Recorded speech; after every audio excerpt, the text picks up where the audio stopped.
9월 1일 금요일 새벽 5시 30분에 본당에서 있게 되겠습니다. 주간은 리브가 선교에서 하시겠습니다.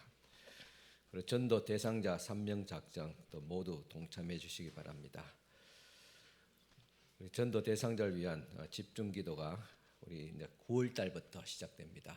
그리고 그동안 여러분들 또 작정하신 명단을 교회 현관에 이제 게시를 하겠습니다. 보면서 우리 다 같이 함께 9월 달 동안 같이 힘써 기도하고 또 하나님의 역사 가운데서 아름다운 전도의 열매들이 맺어지기를 바랍니다. 또 각 성교의 모임이 오늘 예배 후에 있습니다. 그리고 중보기도 이번 주간 쉬게 되겠습니다. 또 생명의 삶 큐티 9월호가 나왔습니다. 또 당회와 선한 이웃 원래가 다음 주일에 있습니다. 또 성김 있습니다. 우리 강희 권사님 또 김한 장로님의 또 아들 되는 김무동 청년 또 이사에서 감사의 또 떡을 또 오늘 나누게 되겠습니다. 감사합니다. 교회 소식 이사입니다. 우리 다 같이 일어서서 경건한 마음으로 하나님 앞에 예배를 드리겠습니다.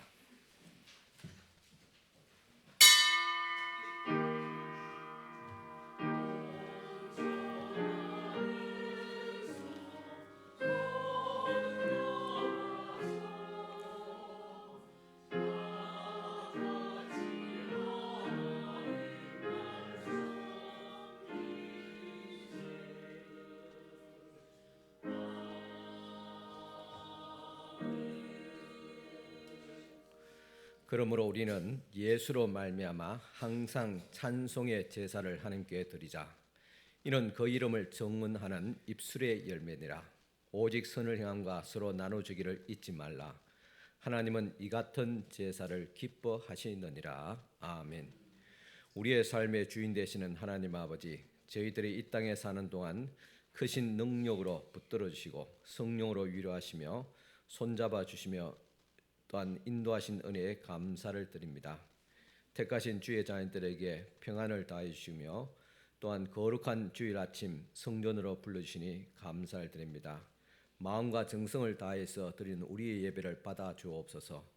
주의 종을 통하여 들려주시는 말씀 가운데서 성도들이 은혜 받게 하옵시며 하나님의 마음을 또 깊이 알아가는 복된 시간 또 사명감으로 다시 새롭게 출발하는 시간 되어지기를 예수의 이름으로 간절히 기원하옵나이다.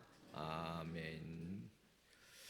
다 같이 앉아서 한 주간의 삶을 돌아보면서 주님 앞에 고백의 기도를 드리겠습니다.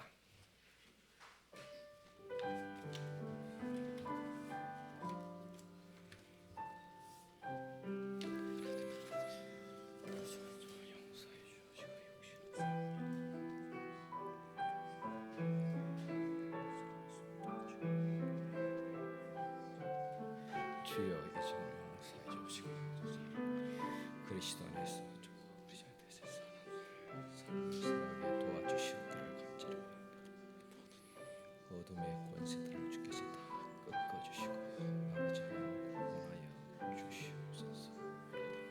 변화시켜 주시옵기를 하나님의 말씀 권능의 말씀을 증거할 수 있도록 주님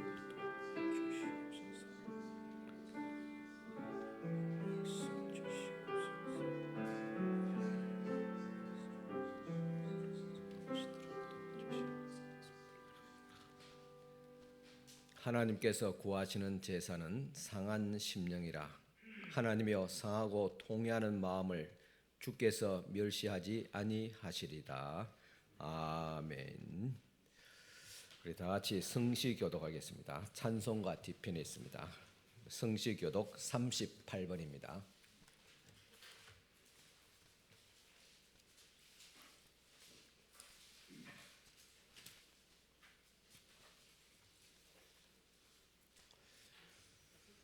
(38번) 교독문입니다.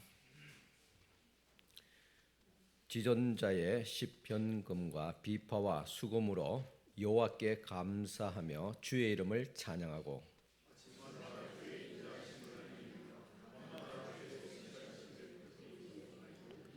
여호와여 주께서 행하신 일로 나를 기쁘게 하셨으니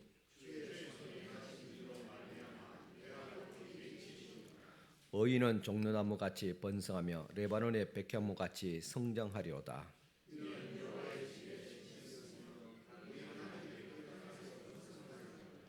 그는 늙어도 여전히 결실하며 진액이 풍족하고 빛이 청청하니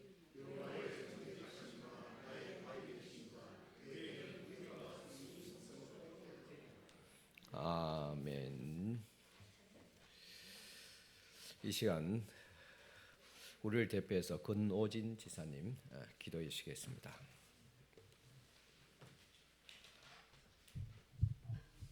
기도드리시겠습니다. 하나님 아버지 감사합니다.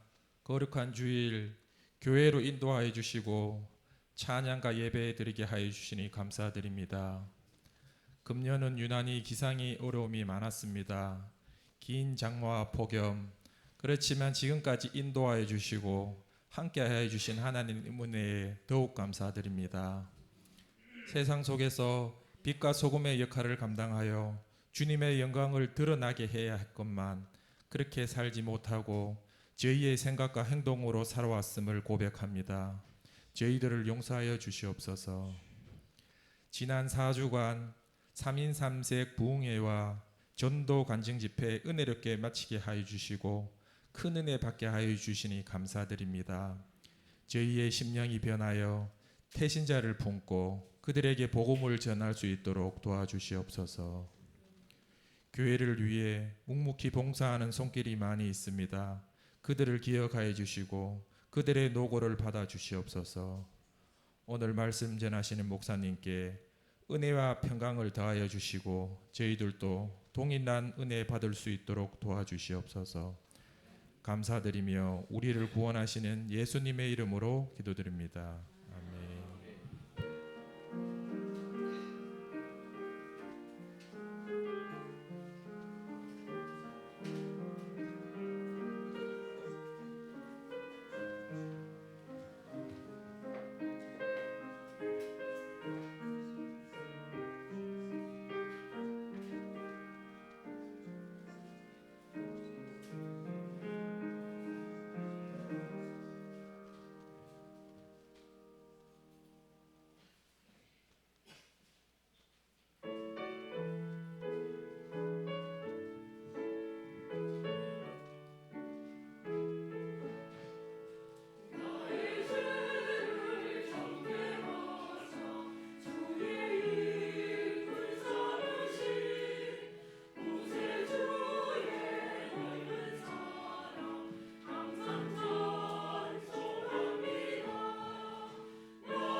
다 같이 찬송가 497장 들으시겠습니다. 497장 찬송가입니다.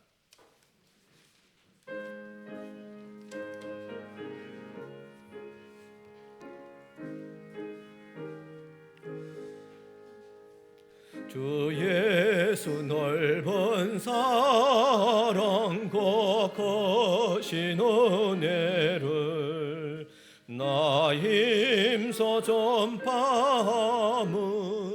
참 기쁜 일일세. 주 예수 복된 말씀 생명과 진리요 내 맘의 갈급함을 다 채워주시네. 옛부터 전한 말씀 주 예수 거신 사랑 나 항상 전파하기 참 기뻐하도다.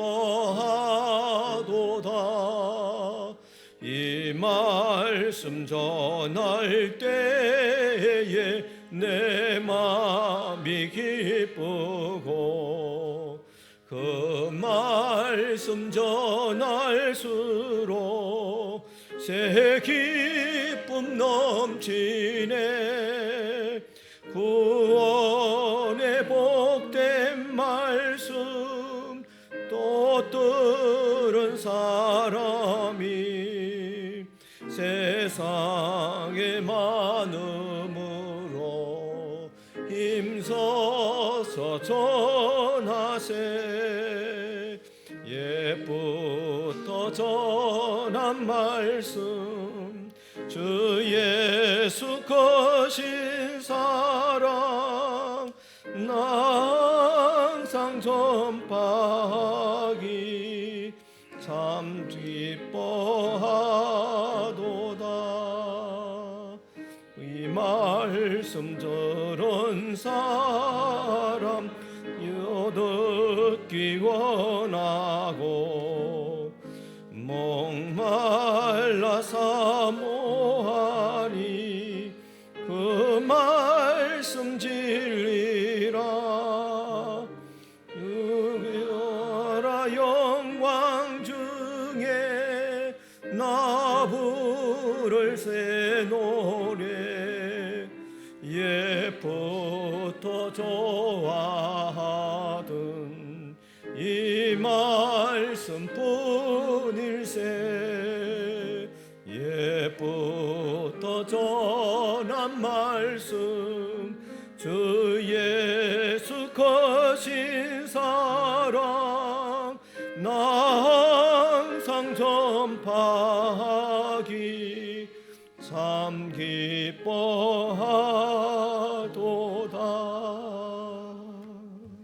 아멘.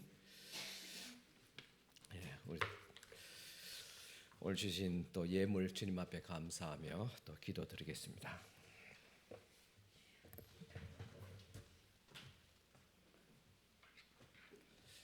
하나님 아버지, 이 시간 주님 앞에 또 귀한 예물 올려드립니다. 먼저 10의 1조 예물 주님 앞에 드립니다. 이송길들 주께서 기억하여 주시옵기를 원합니다. 첫 예물을 주님 앞에 드려오매 모든 물질 생활이 더 거룩하며 온전하게 하옵시고 더 풍성한 물질의 복까지도 다하여 주시옵소서.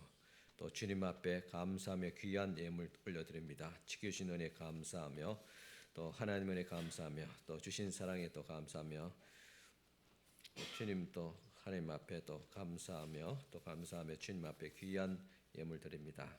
또 신방을 또 받게 해주심을 또 감사하며 또 기다림이 필요한 순간에 함께 하셔서 또 감사를 드립니다. 범사에 감사를 드립니다.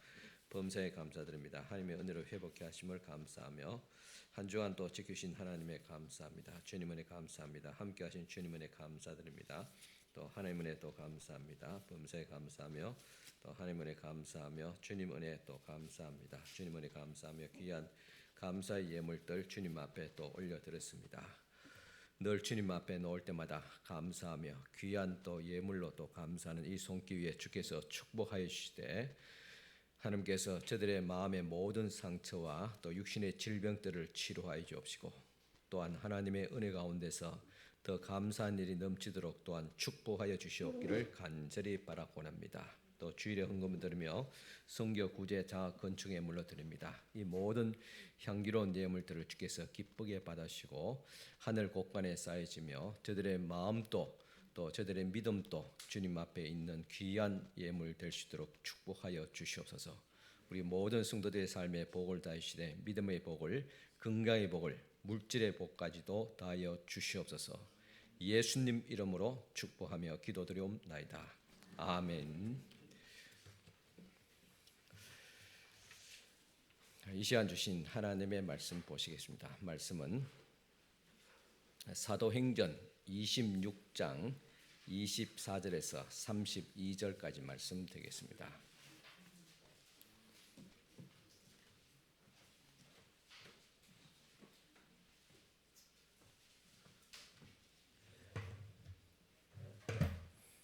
사도행전 26장 24절에서 32절까지 찾으시고 일어서서 하나님 말씀 받으시기 바랍니다. 바울이 이같이 변명하며 베스도가 크게 소리내어 이르되 바울아 내가 미쳤도다. 내 많은 학문이 너를 미치게 한다 하니 바울이 이르되 베스도 각하여 내가 미친 것이 아니요 참되고 온전한 말을 하나이다. 왕께서는 이 일을 아시기로 내가 왕께 담대히 말하노니 이 일이 하나라도 아시지 못함이 없는 줄 믿나이다. 이 일은 한쪽 구석에서 행한 것이 아니니이다. 아그리빠 왕이여 선자를 믿으시나이까? 믿으시는 줄 아나이다. 아그리빠가 바울에게 이르되 내가 적은 말로 나를 권하여 그리스도인이 되게 하려 하는도다. 바울이 이르되 말이 적으나 많으나 당신뿐만 아니라 오늘 내 말을 듣는 모든 사람도 다 이렇게 결박된 것 외에는 나와 같이 되기를 하나님께 원하나이다 하니라. 왕과 총독과 베니게와 그 함께 앉은 사람들이 다 일어나서 물러가스로 말하되 이 사람은 사형이나 결박을 당할 만한 행위가 없다 하더라. 이에 아그리빠가 베스도에게 이르되 이 사람이 만일 가이사에게 상소하지 아니하였더라면 석방될 수 있을 뻔하였다 하니라. 아멘. 네, 앉으시기 바랍니다.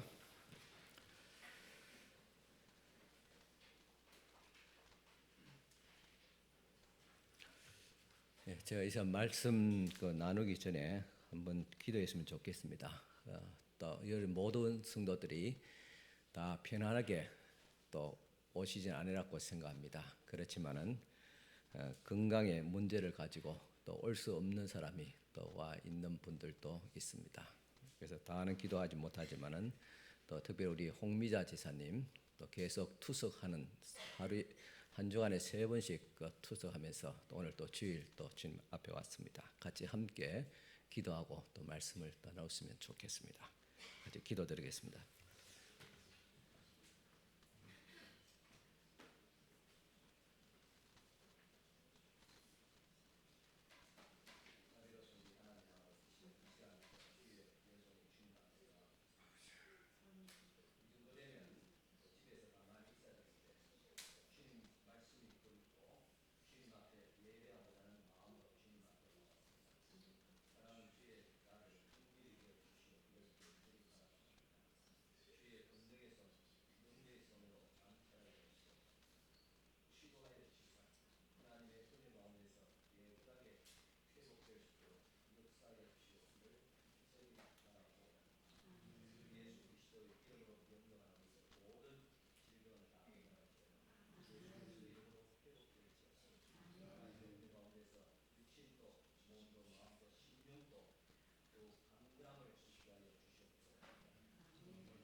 여러분 한 주간 동안 잘 지내셨습니까? 그동안 더위에 많이 고생하셨지요. 이제 아침 저녁으로 좀 선선해지는 것 같습니다. 우리가 이 삼복더위 가운데서도 우리가 부흥회를 가지고 또 지난 주일에는 전도 간증 집회까지 가지게 되었습니다. 그동안 여러분들이 받은 바 은혜가 있고 또 깨달은 바가 있을 줄 믿습니다.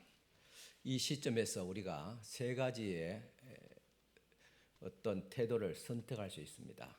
첫째는 그냥 은혜는 은혜고 부흥에 잘 우리가 받았고 또 부흥에 잘 참석하고 은혜 받았고 또 전도 간증 집회도 또 은혜스럽게 잘 들었다.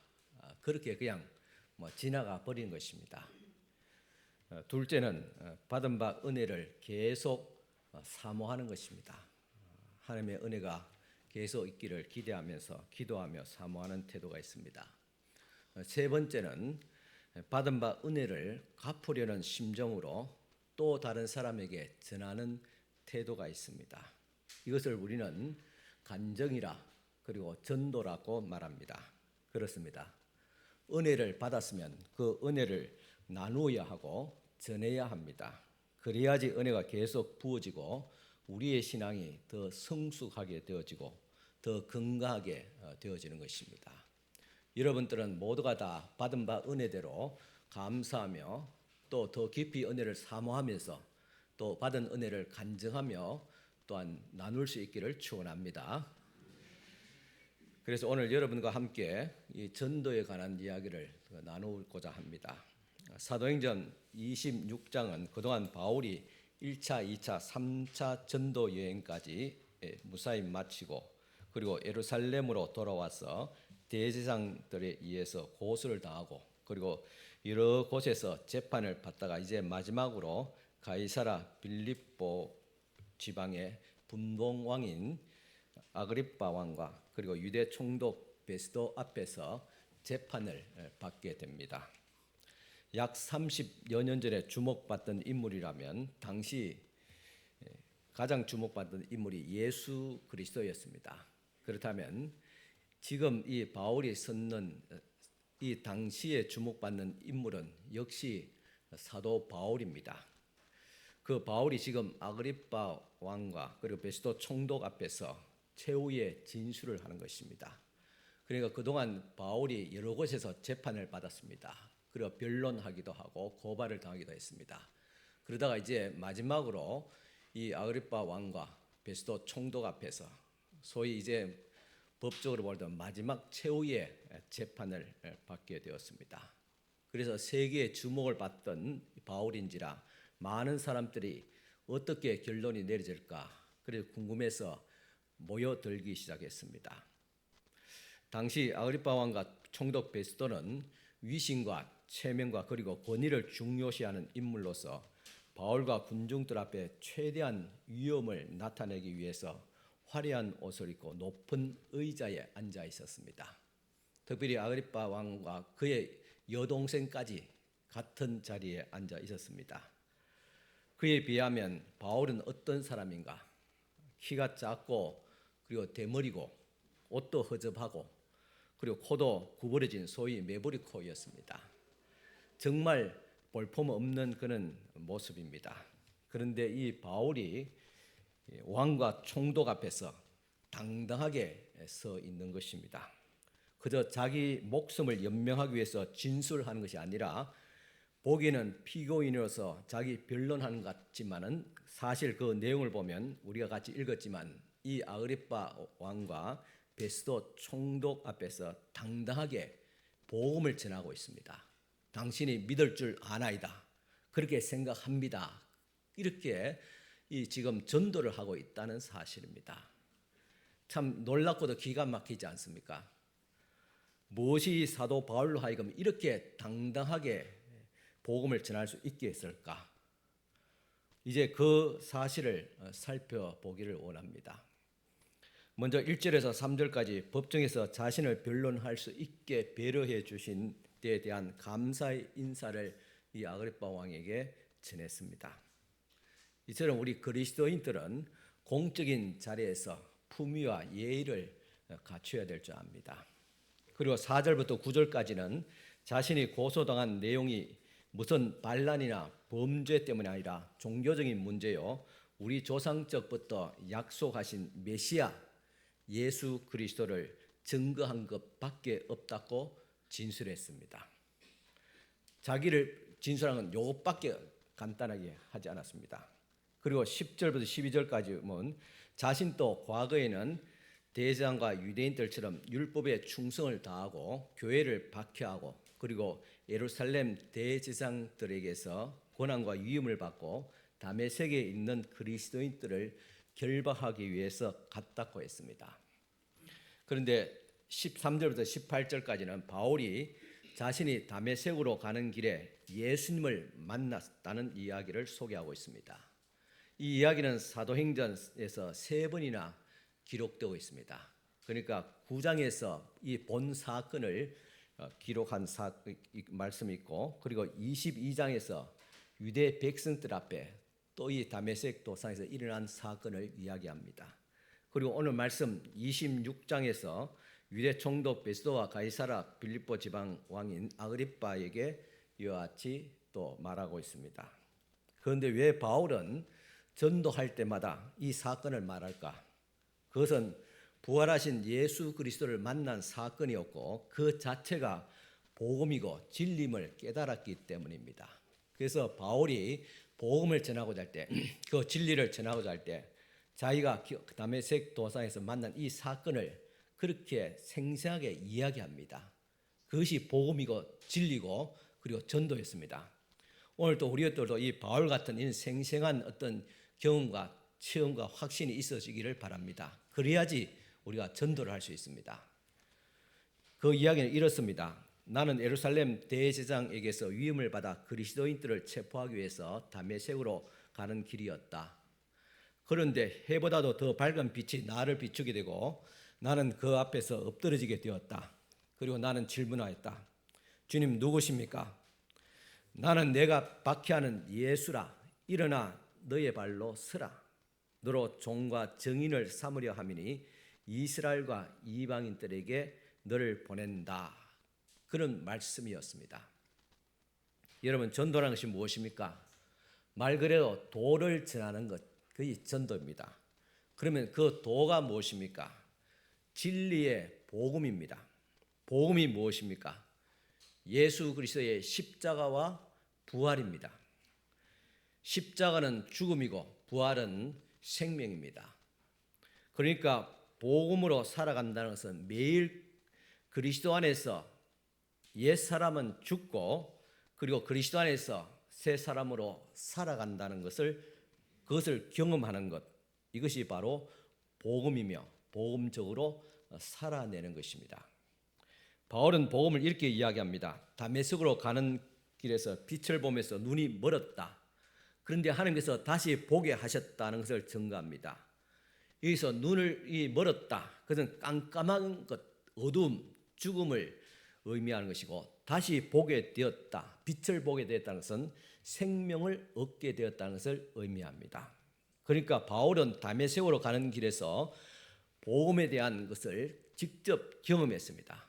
어둠과 빛, 그리고 죽음과 생명, 이것이 바로 복음의 핵심입니다. 죽음과 생명, 이것을 바울은 빛과 어둠으로 설명하고 있는데 바울은 그리스도 안에서 죽고 사는 것을 빛과 어둠의 체험으로 지금 쉽게 설명하고 있는 것입니다. 사도 바울은 예수 그리스도를 만난 사건을 간증하면서 하늘에서 해보다도 더 밝은 빛이 비치면서 부활하신 예수 그리스도께서 나타나셔서 자신을 통해서 이스라엘과 이방인들을 구원하고 그들의 눈을 뜨게 해서 어둠에서 빛으로 그리고 사탄의 권세에서 하나님께로 돌아오게 하겠다. 그렇게 말씀했습니다. 어둠과 빛은 창조 때부터 대조됐던 개념입니다. 하나님은 어둠 가운데서 빛을 창조하심으로 어둠과 빛을 나누게 했습니다. 주님이 죄사함과 구원을 어둠에서 빛으로 오는 것으로 표현한 것은 어둠이 죄와 사망과 사탄을 상징한 것이라면 빛은 의와 생명과 하나님을 상징합니다. 그리스도의 재림으로 함께 임할 하나님의 나라는 하나님의 영광의 빛이 있기 때문에 밤이 없는 것으로 묘사되고 있습니다.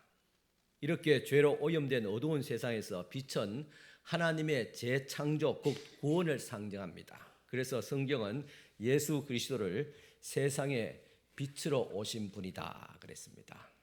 그래서 성도는 복음의 빛을 비추는 사명이 있습니다. 어둠 속에 거하면서 눈이 멀어서 진리를 볼 수 없는 사람에게 복음의 빛을 비추는 것은 바로 성도에게 주어진 지상 명령이기도 합니다. 어둠의 세력은 빛을 방해하려고 복음을 대적하지만 빛이 오게 되면 어둠은 물러나게 됩니다. 예수 그리스도께서 빛으로 오셔서 어둠의 세력을 물리치시고 승리하셨듯이 성도는 이 세상의 어둠의 권세에 빛을 비춤을 통해서 어둠의 세력을 몰아내고 영적 전쟁에서 승리하며 하나님의 나라를 세우기도 합니다. 어둠이라는 것은 첫째는 하나님을 대적하고 하나님 믿지 못하는 불신의 영입니다. 둘째는 우리 삶을 피폐하게 만드는 여러 가지 어떤 질병들, 정신적인 질병, 육체적인 질병들, 영적인 질병들을 말할 수 있습니다. 그래서 예수께서 오셔서 많은 병자들을 고쳤습니다. 병자들, 여러 가지 피부병, 또 관절병, 정신병, 여러 가지 질병들을 고쳤는데 그 고치신 의미가 바로 예수님은 빛으로 오기 때문에 빛이 오면 어둠이 물러간다는, 어둠의 권세가 물러간다는 것을 직접 확인해 보여주셨던 것입니다. 이런 하나님의 그리스도의 능력이 오늘도 우리 삶 가운데 전도의 현장에서 일어나기를 축원합니다.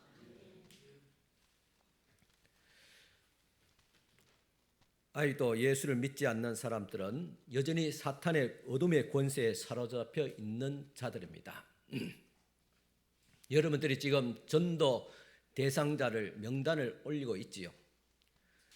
그분도 우리가 참 교회에서 이렇게 전도 또 총론 주일 한다니까 뭐 의무상 어쩔 수 없이 그래 해야지, 그런 정도가 아닙니다.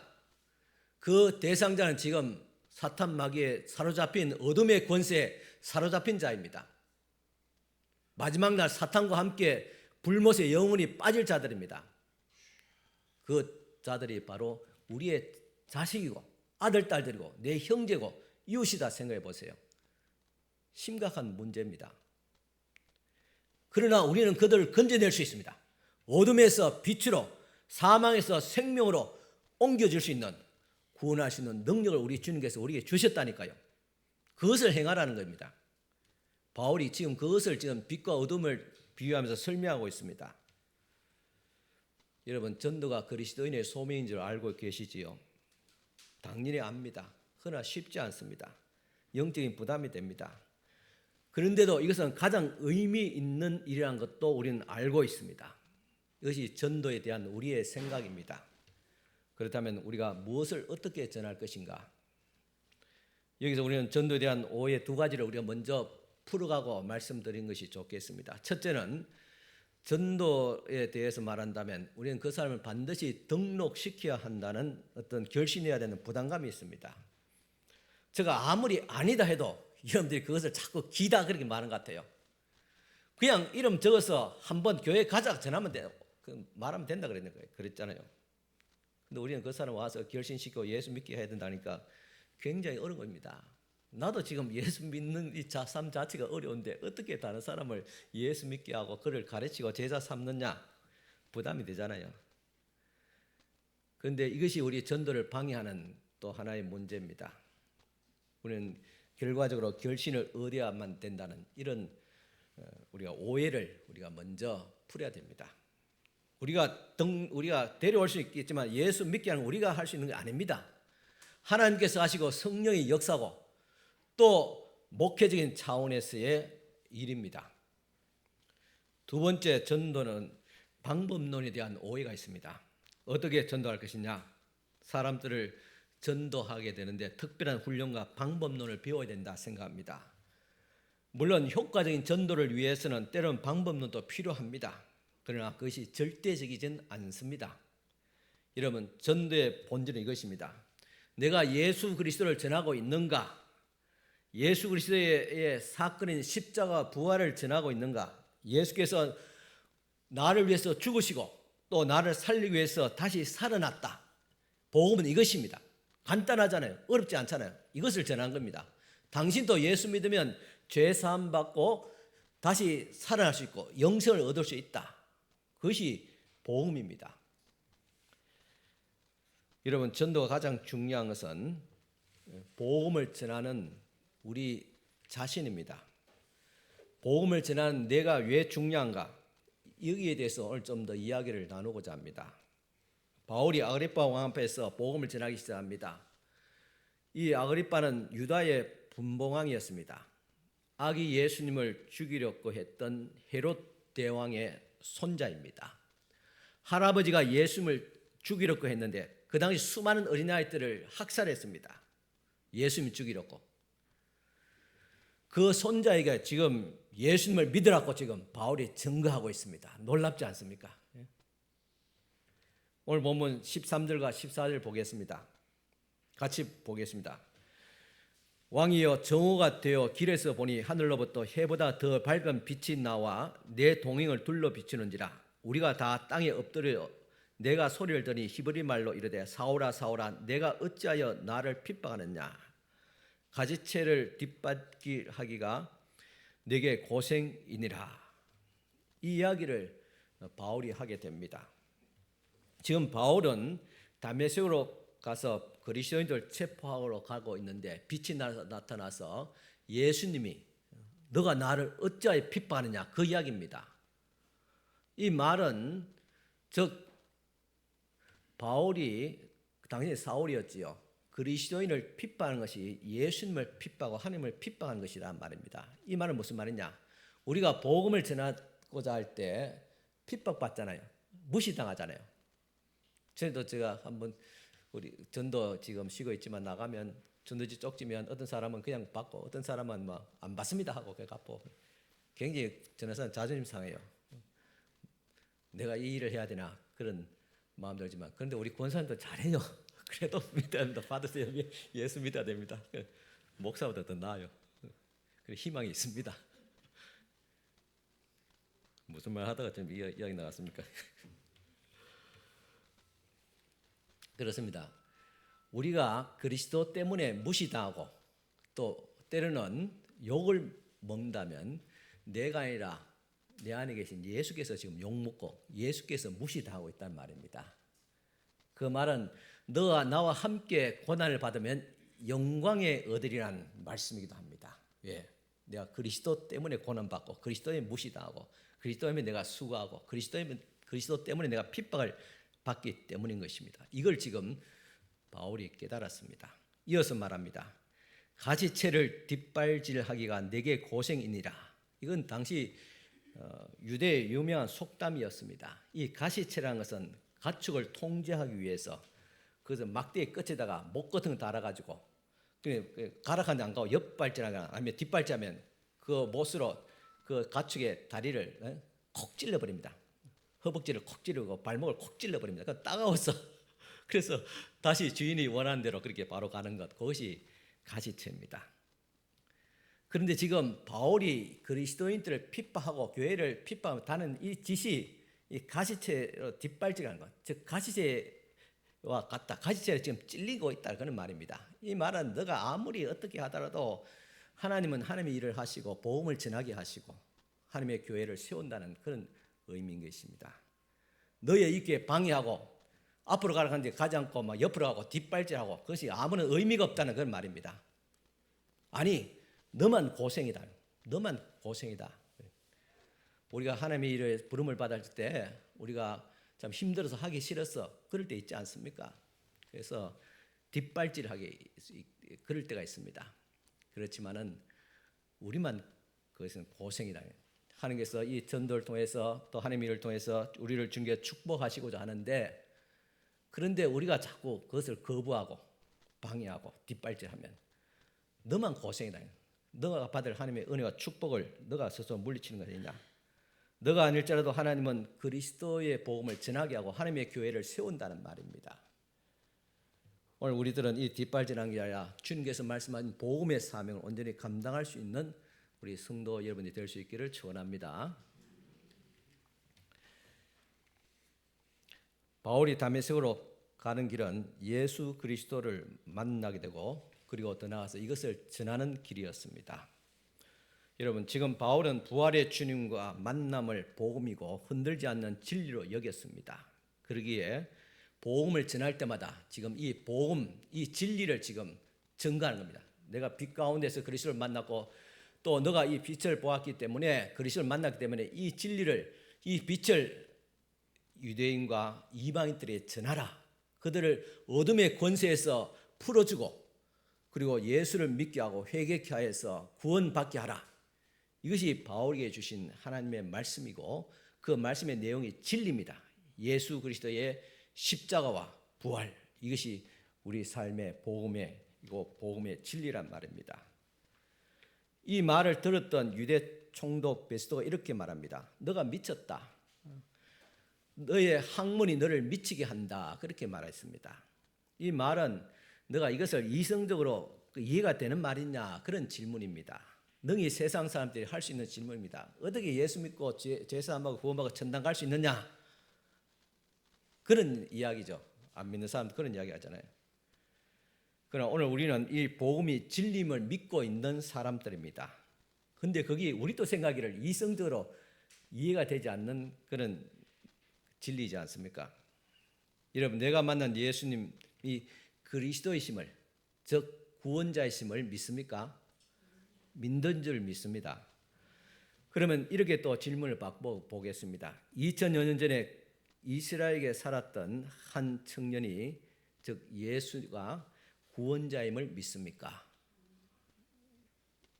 바로 이런 질문입니다.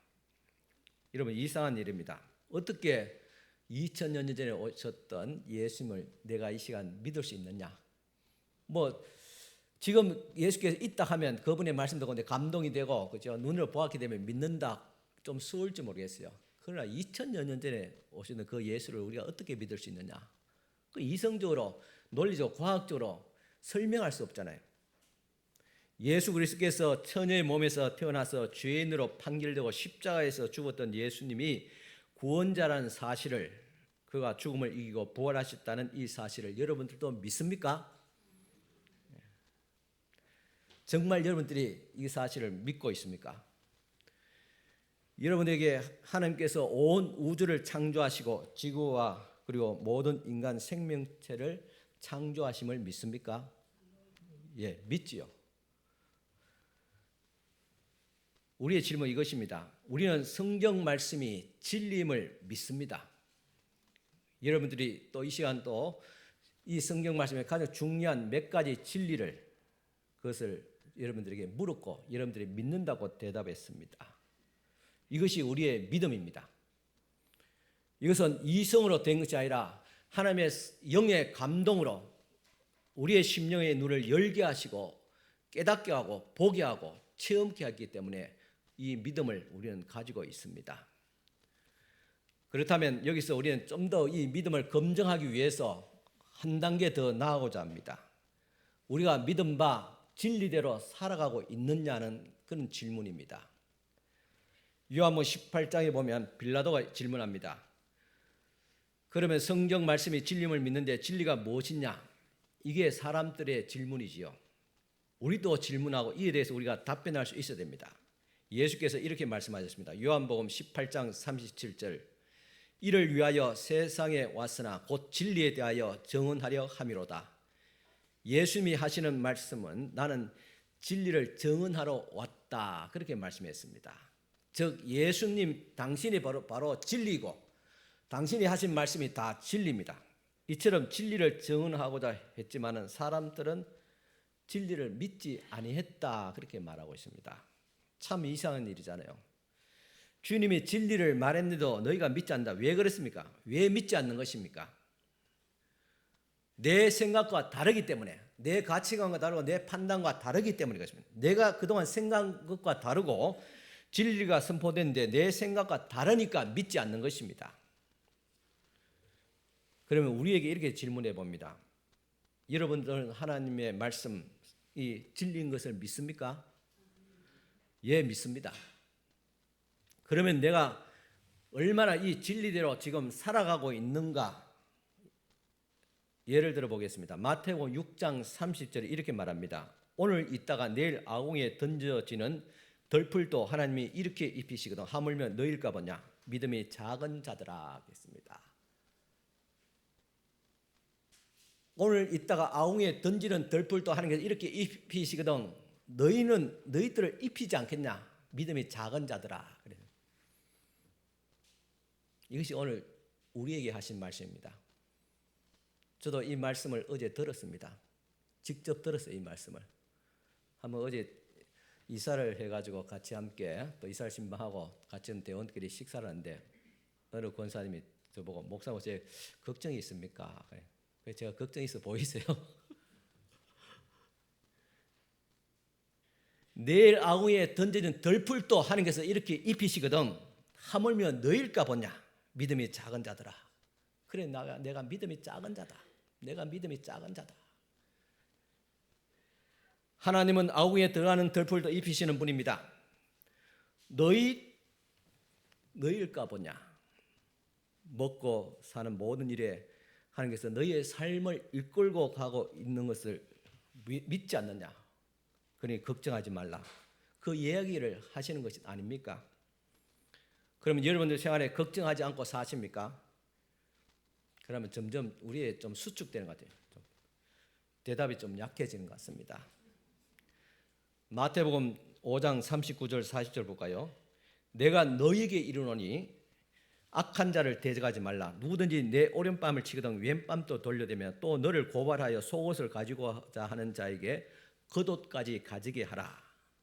뭘 말하는 것입니까?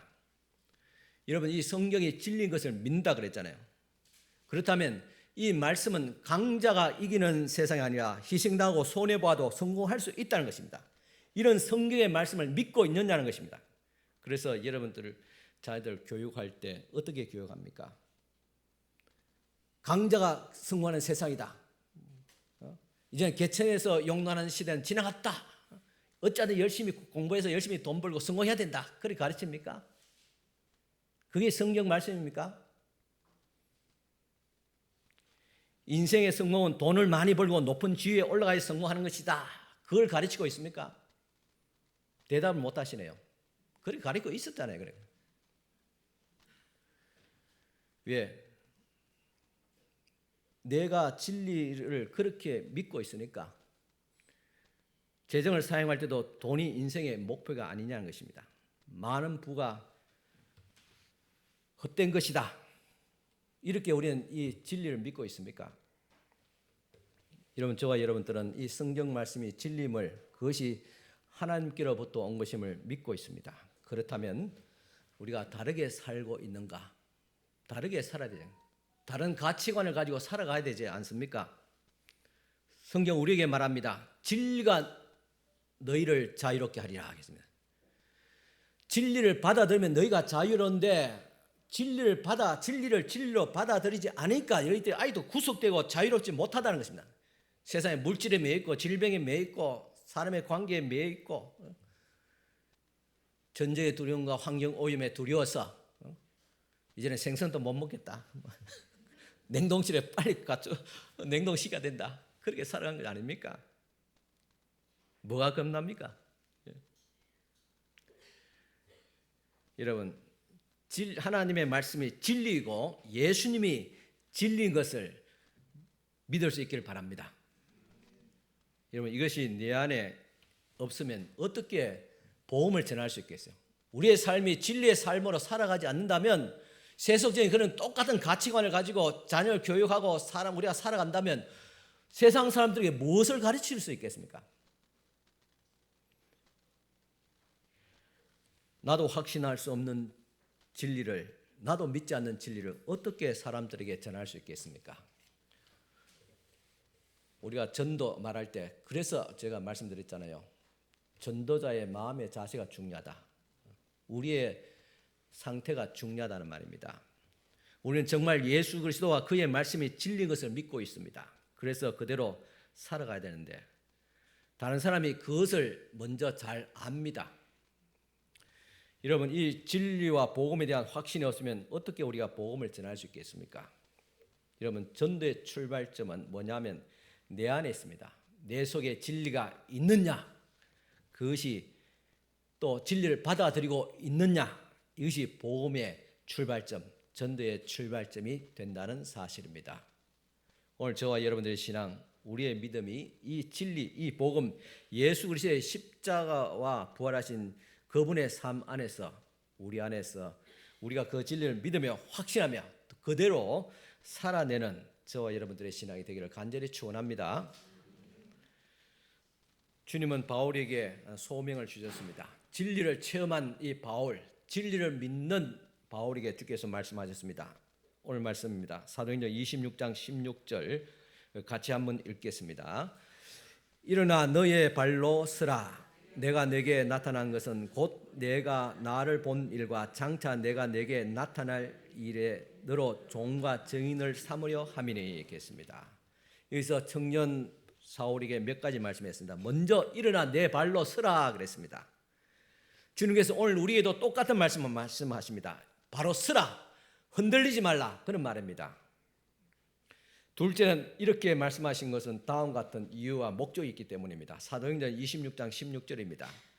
내가 내게 나타난 것은 곧 내가 나를 본 일과 장차 내가 내게 나타날 일에 너로 종과 증인으로 삼으려 함이다 했습니다. 주님께서 우리로 하여금 그리스도의 종과 증인을 삼기 위해서 너가 이제 일어서서 준비해야 된다. 여기 땅 하면 출발을 준비해야 된단 말입니다. 여러분들 준비되어 있습니까? 지난 우리 부흥회와 그리고 전도 간증집회에서 우리는 전도 대상자 또 새롭게 작정했습니다. 아직 하지 못하신 분들 오늘 또 작정하세요. 다음 주 다 내시길 바랍니다. 그래서 우리가 이제 전도 주님께서 말씀한 정인 되기 위해서 복음을 전하기 위해서 우리 또 일어서야 됩니다. 주님께서 출발하면 우리가 출발할 수 있는 준비를 해야 될 줄 믿습니다. 셋째, 그러면 하나님의 부르심의 내용이 무엇이냐? 26장 17절과 18절 같이 읽겠습니다. 이스라엘과 이방인들에게서 내가 너를 구원하여 그들에게 보내어 그 눈을 뜨게 하여 어둠에서 빛으로 사탄의 권세에서 하나님께로 돌아오게 하고 죄 사함과 나를 믿어 거룩하게 된 무리 가운데서 기업을 얻게 하리라 하더니 했습니다. 여기서 이스라엘과 이방인들을 구원해내서 그들에게 이방인과 이스라엘 구원하기 위해서 그들에게 너를 보내겠다. 그리고 그 사람들의 눈을 뜨게 해서 어둠에서 빛으로 오게 하겠다. 그렇게 말씀했습니다. 누가 오게 한다고요?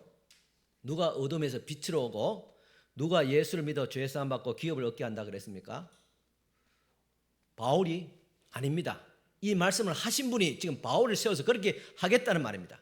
바울은 그렇기 때문에 이 말씀을 갖고 나가서 전하면 어둠에서 빛으로 사탄의 권세에서 생명으로 그리스도께로 돌아오게 하고 지옥 갈 사람이 천국 가게 된다는 말입니다.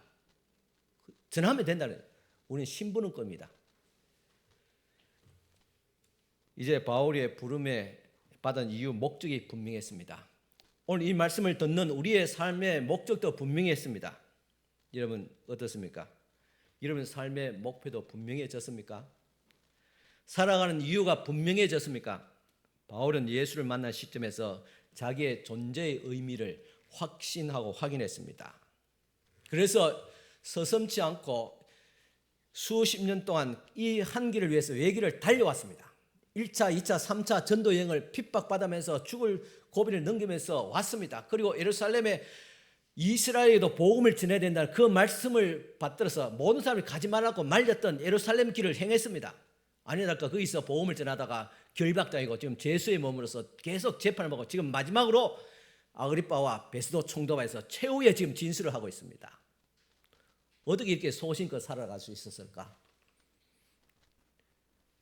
삶의 목표가 분명해졌기 때문에, 삶의 이유가 분명해졌기 때문에, 그가 예수를 만났고 그리고 내가 만난 예수를 증거해서 사람들 하여금 어둠에서 빛으로, 사망에서 생명으로, 사탄의 손에서 그리스도께로 인도할 수 있다는 이 의미 있는 그런 삶, 전도의 삶을 그가 확신했기 때문에 그는 사명감으로 서게 되었던 것입니다. 우리는 앞날을 모르는 어둠 속에 있는 사람들에게 빛을 비춰주는 그만큼 더 좋은 일이 어디 있겠습니까? 사탄의 권세 아래 있는 자들을 구원한 일보다도 더 위대한 일이 어디 있습니까? 절망에 빠져 있는 자를 건져내서 하나님의 자녀 되게 하는 것, 이것보다 더 귀한 일이 어디 있겠습니까? 이것이 우리 삶의 의미입니다. 삶의 이유가 됩니다. 삶의 동력이 됩니다. 여러분 그렇게 되어지고 있습니까? 그러면 우리 인생이 쉬워지는 겁니다. 왜냐? 분명한 삶의 목적이 있기 때문에, 이유가 있기 때문에. 세상은 왜 방황합니까? 아무리 열심히 잘 살아도 삶의 의미와 목적이 없기 때문에. 그래서 방황하고 술 먹고 담배 피고 향락에 빠져서 심지어 마약까지 속는다고 그렇잖아요. 삶의 의미와 이유를 모르기 때문에. 그들에게 우리는 분명히 전할 수 있습니다. 삶의 이유와 목적을 전할 수 있습니다. 그것이 복음입니다. 주님은 오늘 또 우리에게 이렇게 말씀합니다. 일어나 너의 발로 서라.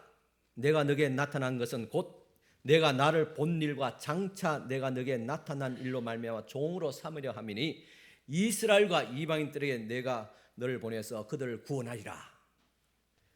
주님은 오늘 우리에게도 이와 같은 소명을 주셨습니다. 구체적인 내용이 18절에 말하고 있습니다.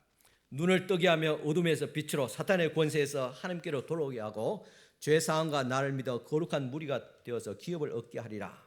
바울은 자기가 눈을 떴을 뿐만 아니라 또 다른 사람의 눈을 뜨게 해서 내가 어둠에서 빛으로 사탄의 권세에서 하나님께로 돌아오게 하고 너희는 기업이 있을 것이다. 이것이 바로 그리스도를 만나서 눈을 뜬 자의 소명이라고 말하는 것입니다. 그런데 우리는 이런 성경을 읽을 때마다 우리는 이 사실을 나의 소명이다 그렇게 잘 받아들이지 않는 것 같습니다. 과연 그렇습니까? 사도행전 1장 8절 말씀에 보면 너무나도 우리가 잘 알고 있는 말씀이지 않습니까? 오직 성령이 너희에게 임하시면 너희가 권능을 받고 예루살렘과 유대와 사마리아와 땅끝까지 이르러 내 정인이 되리라. 그렇게 말씀하시지 않았습니까?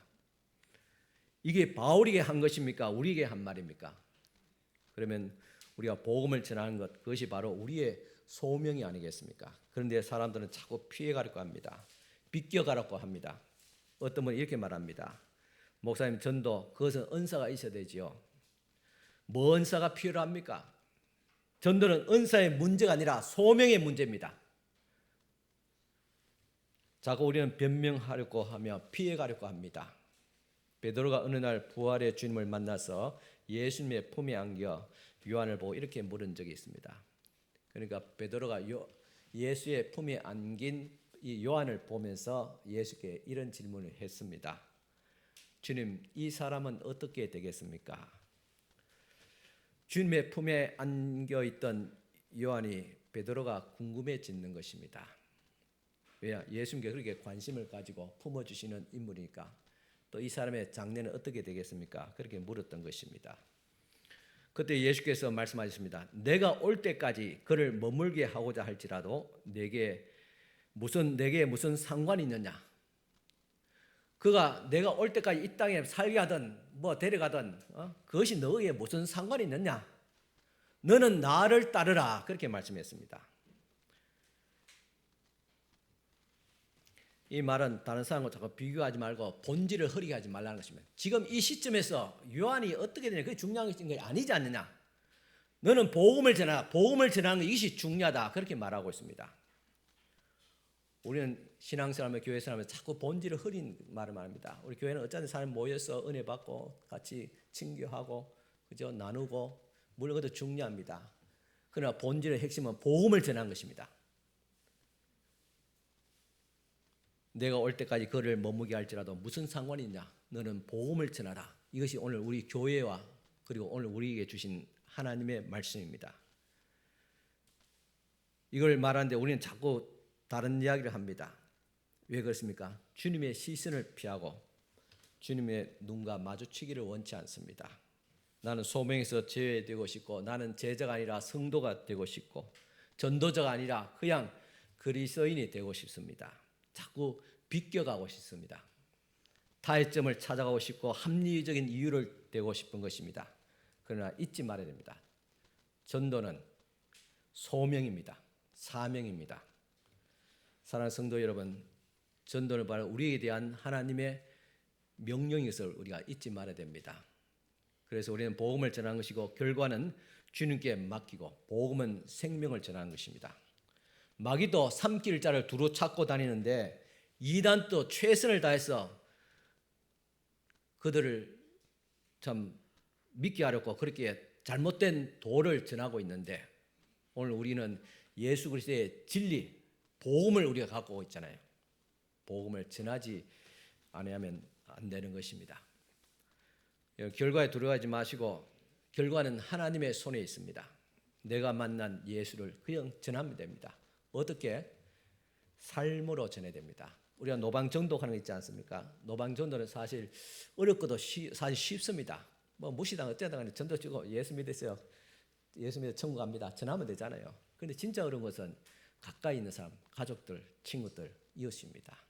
그들에게는 입술도 물론 증거해야 됩니다. 예수님의 도를, 그죠? 십자가와 부활을 증거해야 되지만은 그와 더불어서 우리 삶으로 내 삶이 예수 그리스도의 십자가와 부활이 있으면 내가 그리스도와 함께 죽고 그리스도와 함께 사는 세상에 대한 욕망에 대한 죄에 대해서는 죽고 그리스도에서 의돼서 살아내는 그런 보험적인 삶으로 우리가 전도해야 됩니다. 그것을 관계성 전도라 그렇게 말합니다.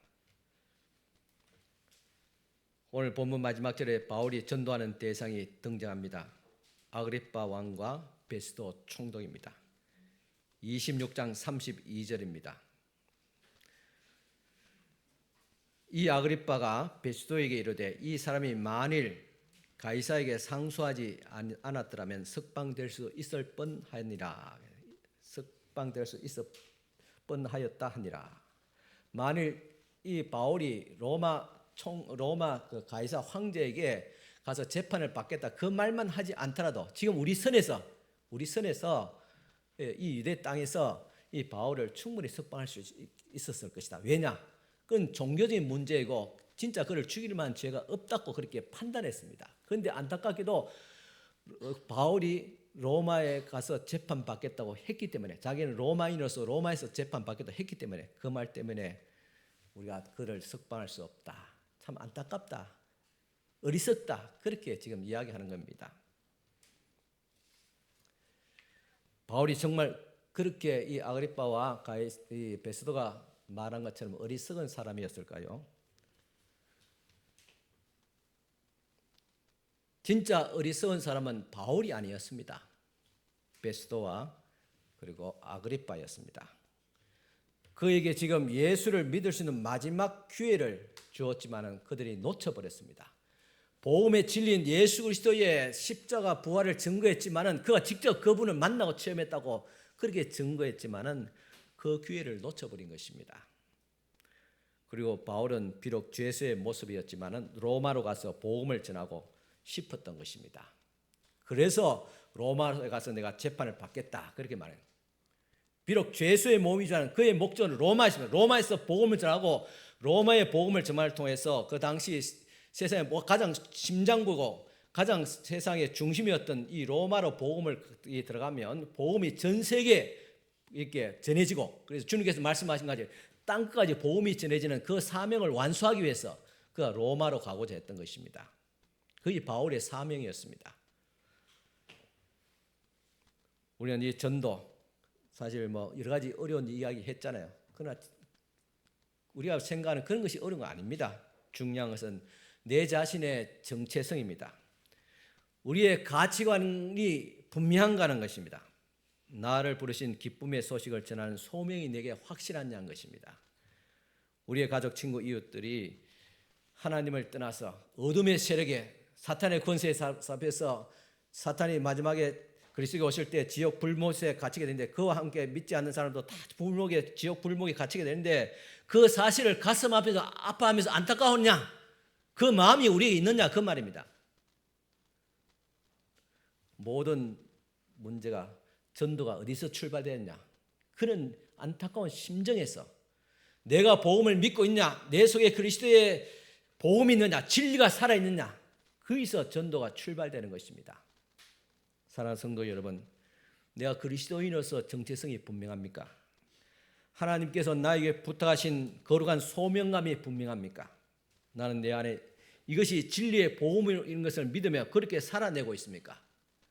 내 가족과 친척, 이웃이 하나님을 떠나는 것이 너무나도 안타깝습니까?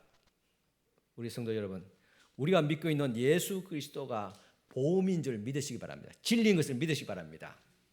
그렇다면 우리는 이 복음, 이 기쁜 소식을 세상 속에 전해야 됩니다. 이것이 먼저 복음을 믿었던 우리의 소명입니다. 사랑하고 아픈 마음 가까이 있는 사람들에게 그리스도의 복음과 진리를 전하십시오. 언어와 그리고 삶으로 말입니다. 그러기 위해서는 내가 복음적인 삶을 살아야 됩니다. 복음적인 삶이란 게 뭐냐? 계속 반복됩니다. 왜냐? 중요한 말이기 때문에 그렇습니다. 내가 그리스도 안에서 날마다 죽고 있느냐? 뭐가 죽어야 됩니까? 세상에 대한 허망한 욕망과 욕심과 정욕이 죽어야 됩니다. 나의 이기심과 자존심이 죽어야 됩니다. 내 입술이 죽어야 됩니다. 그리고 그리스도 안에서 그리스도의 마음으로 살아내는 것입니다. 그리스도를 본받기 위해서 날마다 우리 자신을 돌아보며 그리스도께서는 어떻게 생각했을까? 그리스도께서는 어떻게 말씀하셨을까? 그리스도께서 어떤 마음을 가졌을까? 그렇게 그리스도처럼 그렇게 살아내는 것, 그것이 그리스도 안에서 다시 사는 겁니다. 물론 제가 말하지만 이건 간단히 말하지만 그 안에는 영적인 하나님의 어떤 능력이 있고 하나님의 영적인 인도하심, 성령의 역사가 있습니다. 이 사실을 가장 잘 설명하고 있는 말씀이 있습니다. 갈라디아서 2장 20절 말씀입니다. 같이 한번 읽어볼까요? 갈라디아서 2장 20절 말씀. 우리 다 암송하고 있는 분이죠. 암송하고 있으면 그냥 들으시면 됩니다. 또 궁금하신 분들은 찾아보시고 갈라디아서 2장 20절입니다. 같이 한번 읽겠습니다. 내가 그리스도와 함께 십자가에 못 박혔나니 그런즉 이제는 내가 사는 것이 아니요 오직 내 안에 그리스도께서 사시는 것이라. 이제 내가 육체 가운데 사는 것은 나를 사랑하사 나를 위하여 자기 자신을 버리신 하나님의 아들을 믿는 믿음 안에서 사는 것이다. 자, 이 말씀 너무 중요합니다. 제가 늘 이 말씀을 또 많이 인용하고 들려주고 그랬잖아요. 왜냐? 이것이 복음이기 때문에. 복음을 가장 잘 설명하고 이것이 진리이기 때문에, 진리를 우리에게 가장 잘 설명한 구절이기 때문에 그렇습니다. 복음적으로 살아내는 삶이란 무엇인가를 우리에게 명확하게 말씀해 주기 때문입니다.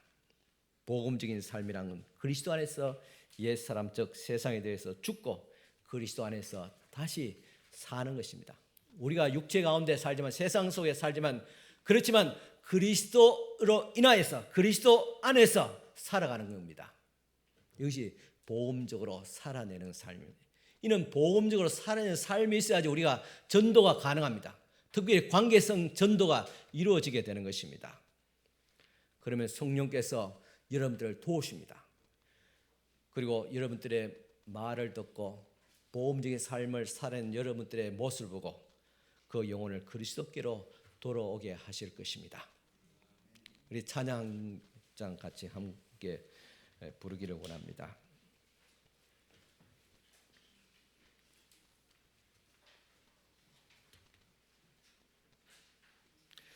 내가 그리스도와 함께 십자가에 못 박혔나니 그러즉 이제는 내가 산 것이 아니요 오직 내 안에 예수께서 사신 것이라. 이제 내가 육체 가운데 사는 것은 나를 사랑하사 자기 몸을 버리신 예수를 위해 산 것이라. 갈라디아서 2장 20절 말씀을 그대로 가사로 곡을 만든 것입니다. 같이 함께 내가 그리스도와 함께 찬양 드리겠습니다.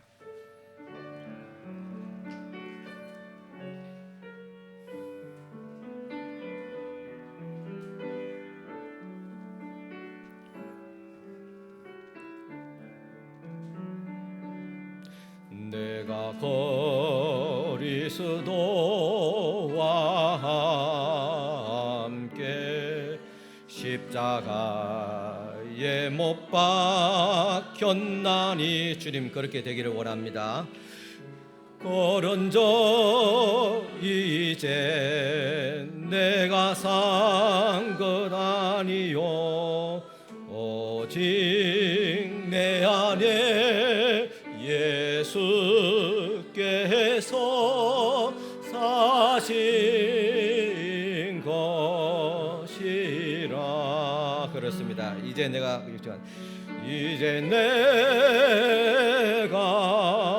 육체 가운데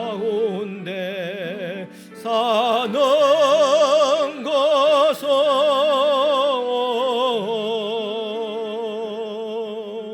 나를 사랑하사 자기 몸 버리신 주님 감사합니다. 위에 산 것이라. 내가 그리스도와 함께함 들으겠습니다. 내가 그리스도와 함께 십자가에 못 박혔나니 걸은 적 이제 내가 산 것 아니요. 주님 그렇게 되길 원합니다. 내 안에 예수께서 사신 것이라. 아멘 아멘. 이제 내가 육체 가운데 사는 것은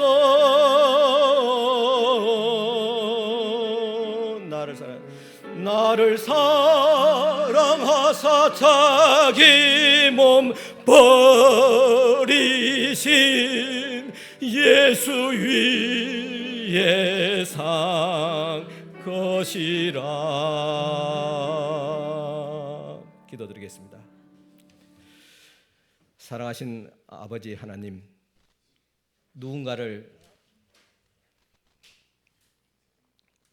누군가가 나를 전도했기에 내가 복음을 알게 되었습니다. 하나님, 우리에게 소명을 주셨습니다. 너는 복음과 생명과 진리를 전하고 있느냐? 더 근본적으로 우리에게 물었습니다. 너는 확실히 믿고 있느냐? 하나님, 우리 자신을 돌아보게 하시고 예수 그리스도의 생명을, 복음과 진리를 가까운 가족과 친구와 이웃에게 전하며 이것이 흔들리지 않는 복음과 진리임을 담대하게 선포하는 우리가 되게 하여 주옵소서. 예수 그리스도 이름으로 기도드립니다. 아멘. 네, 다시 한 번 더 광고 드립니다. 우리 다음 주에부터 우리 9월 1일부터 본격적으로 전도 대상자를 위한 집중기도 석 달간 이어지게 됩니다. 그러기 위해서 먼저 전도 대상자가 있어야 됩니다. 많은 분들이 대상자 올려주시지만 아직도 작성하지 못하신 분들은 오늘 대상자 카드를 꼭 받아가셔서 저 뒤편에 놓여 있습니다. 다음 주에 꼭 제출해 주시기를 바랍니다. 다 같이 일어서서 파송 찬송 드리겠습니다. 505장 1절입니다.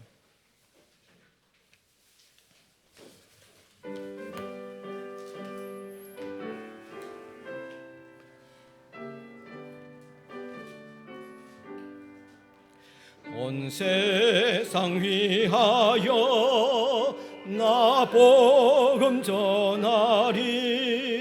만 백성 모두 나와서 주 말씀 들어라. 죄 중에 빠져서 헤매는 자들아, 주님의 음성 듣고서 너 구원받으라. 전하고 기도해 매일 종인 되리라. 세상 모든 사람 다 듣고 그 사랑 알도록. 아멘. 축복 기도드리겠습니다. 지금은 우리 주님 예수 그리스도의 은혜와 하나님의 큰 사랑과 성령님의 감화 교통 충만하신 역사가 오늘도 복음을 믿고 진리 가운데서 살아내는, 또 그리스도를 증거하기를 원하는 사랑하는 모든 우리 성도들 머리 위에 지금부터 영원토록 함께 있을지어다. 아멘.